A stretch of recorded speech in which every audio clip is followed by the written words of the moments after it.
As dúas, e que ademais tanto pulpo como empanada que non se pode...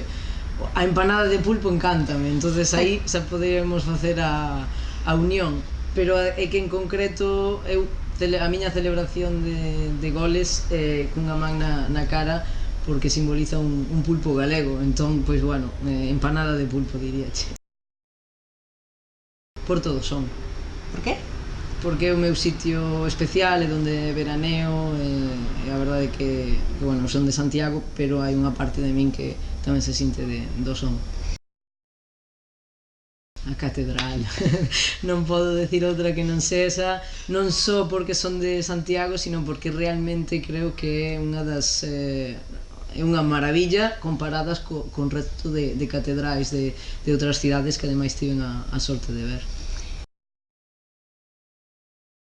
O Español, creo que é o clube que me deu a oportunidade de crecer ao máximo nivel e abrir máis portas para poder sair e poder ser quen son hoxe en día.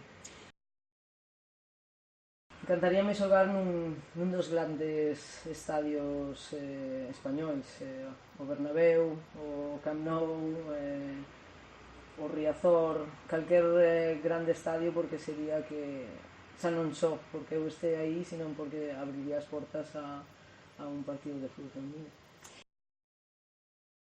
A Liga Americana.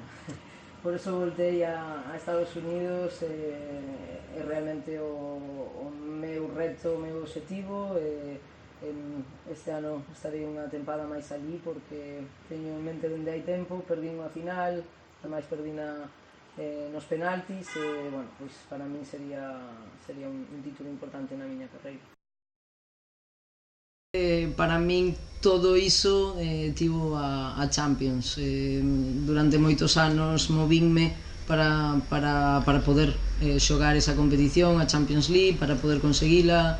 O ano anterior perdín a final, o ano seguinte xogueina e ganeina, e para min era o gran soño, porque ademais sempre creces ca os partidos da Champions, e a nivel de clubes é o título máis importante. Bueno, creo que cada vez temos xogadoras mellores, non? Exemplos hai moitos, e depende tamén das posicións, pero a mí unha xogadora que me gusta moito e que creo que é referente a nivel español é Jenny Hermoso, que ademais xogamos xuntas non só na selección, sino tamén no Paris Saint-Germain e en Suecia. Para min é unha xogadora pois especial. Sí, como o galego teño que selo, e non pasa cos anos, é dicir, levo moito tempo fora e eso sigue estando aí. Sabes como se cura a morriña, non? Volvendo para casa. Claro. Así que a ver se non só te vemos por Nadal, a ver si a Liga medra tanto como para poder aspirar a metas deportivas importantes que che señan un aliciente, a ver se esta Liga tamén ofrece as condicións profesionais que necesita toda xogadora, máis no nivel no que ti xa te moves, e a ver se temos a ver o boquete de volta en Galicia xogando e pelexando por títulos moi grandes para o fútbol nacional e internacional, por que non? Esperemos que sí. Gracias e benvidas nosas.